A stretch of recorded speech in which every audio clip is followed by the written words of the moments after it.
Coming up on today's San Francisco 49ers report, could the Niners bring back defensive tackle DJ Jones?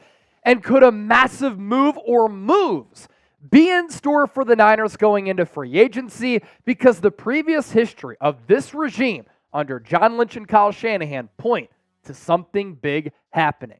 First, let's begin with DJ Jones here. According to my guy, 49ers Sports Talk on X, came out with this breaking news report on Thursday that the Niners have reached out to the Denver Broncos about the availability of defensive tackle DJ Jones per sources. Jones is a potential salary cap casualty for Denver, but a potential trade for a late round / pick swap, and Denver eating some of the salary is also on the table.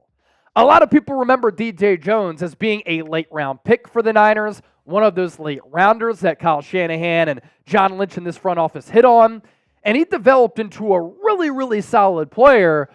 And by the end of his tenure with the Niners in 2021, an impact player, which allowed him to sign a 3-year, $30 million contract with Denver. And as a lot of you know, the Broncos are having a fire sale here. They're cleaning house. Why is that? It's all part of the Russell Wilson fallout. Russell Wilson was so bad, and Sean Payton disliked him so much that they are willing to eat all of the money on that contract and get rid of him 2 years into that contract extension, and they're paying him just to go away. But the trickle-down effect is that because the Broncos have to eat all of that cash flow, Denver's releasing a lot of players. Justin Simmons, all-pro safety, being one of them.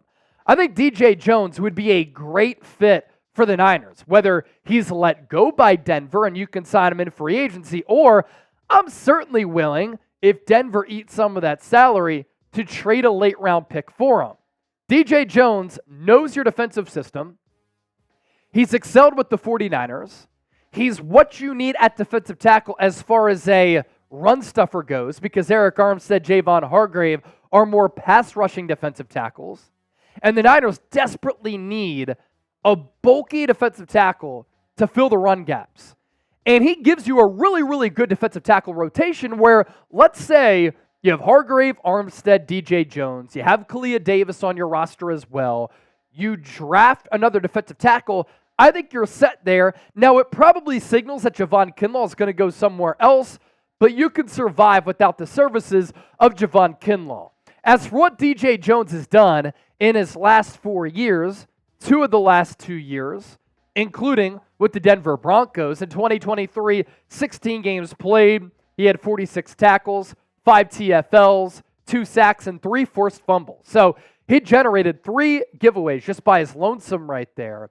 And in 2022, in addition to having 6 pass breakups, which I think is an underrated skill for a defensive lineman, he had 34 tackles, 3 tackles for loss, and 2 sacks.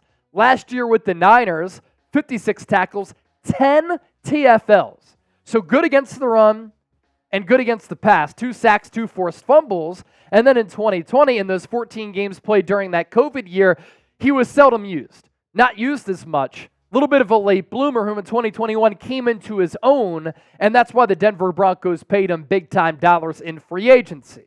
Now, more on why Denver might move on is because they signed him to a 3-year, $30 million contract extension after 2021. And as I said, a trade could be in play, or the Broncos might just cut him, and then you can get him at a fraction of that price tag of what he's due and owed by Denver, because the dead cap charge is $12.9 million,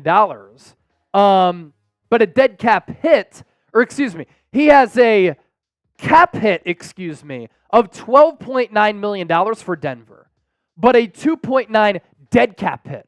So basically for Denver, you eat a little bit of salary, but if he's on the roster, you're giving him $12.9 million, and the Broncos right now are tight on cash flow. They're trying to find a quarterback. Sean Payton is trying to put his fingerprints on that Broncos roster to shape the team into being what he wants it to be. And all of these guys, Justin Simmons, DJ Jones, and more, Tim Patrick, another player who could get let go because he suffered back-to-back season-ending injuries, they're not Sean Payton's guys. Jones' Pro Football Focus numbers this past year, overall grade of 56.2. I guarantee you, if he comes to the Niners, those numbers would go up because you're playing on a better defense, on a better team, with better players on that defensive front. Run defense grade of 49, not great. Pass rush grade 58.5, but he had 14 hurries and 18 pressures. And when you put a solid player like that, who got overpaid by Denver, and that's why the Niners let him walk, because they weren't going to pay him $10 million per, and you put him next to a Nick Bosa, another edge rusher, maybe Chase Young, Eric Armstead, Javon Hargrave, who is going to flank at defensive tackle, that elevates his game because the sole focus from the offensive line is not going to be on DJ Jones. So I think the best case scenario here is that Jones actually gets cut so that you don't have to trade for him, and then you're on the hook for that salary, and then you sign him to a new contract for cheap. And for DJ Jones, I don't think another team's going to give him all that much money. And I think because of that, the Denver Broncos are going to move on from him in some shape or form. So would you bring back DJ Jones? R for reunion, P for pass.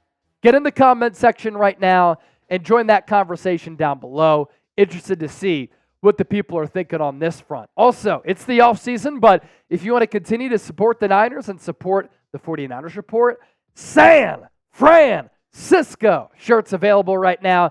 If you go to chatsports.com/SF, we have sold these and sent these all across America, but across the Atlantic Ocean to places like the UK, across the Pacific Ocean to places like Australia. Shout out to Dave Towers and family. Available in red and black, and we're going to put that link down below in the comment section as well as in the description of this video, chatsports.com/SF. Could big moves be in store for the Niners? History under this regime shows that the Niners could make big-time moves in NFL free agency. And the pairing of John Lynch and Kyle Shanahan teamed up to take over this organization in 2017.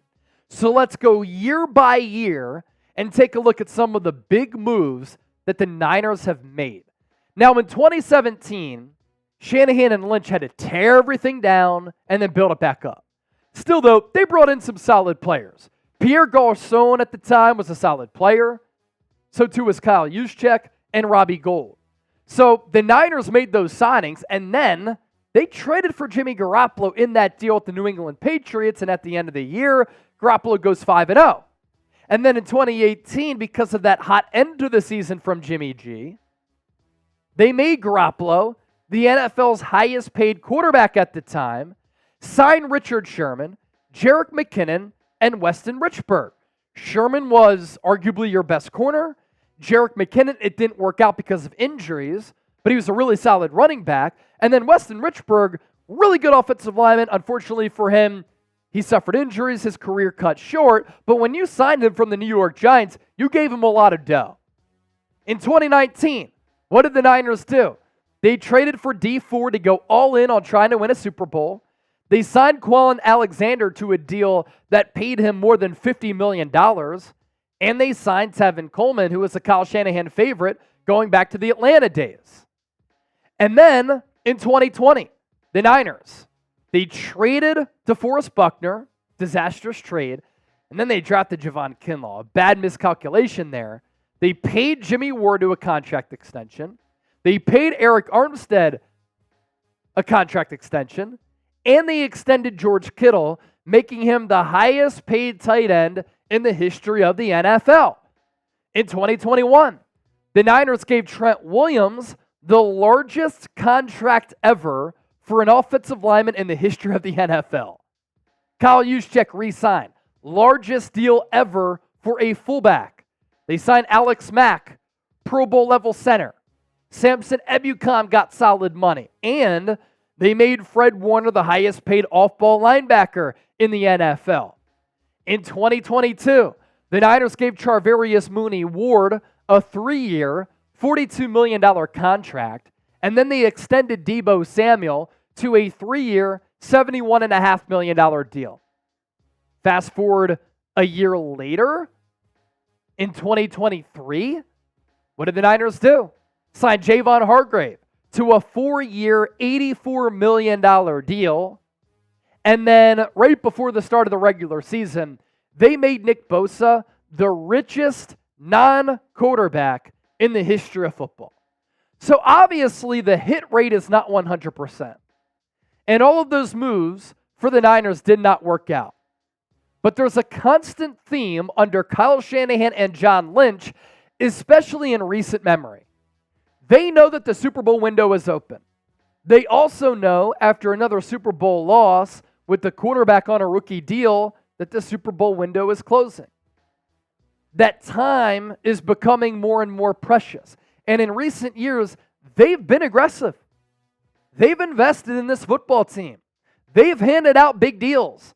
And to everybody out there saying, the Niners have no cap space, Chase. This is clickbait. No ball. Don't be a casual. And know that the Niners, with contract extensions, contract restructures, and cuts, they can free up realistically $90+ million. So I think another big move is in store, and I think the Niners are going to surprise a lot of people in doing that.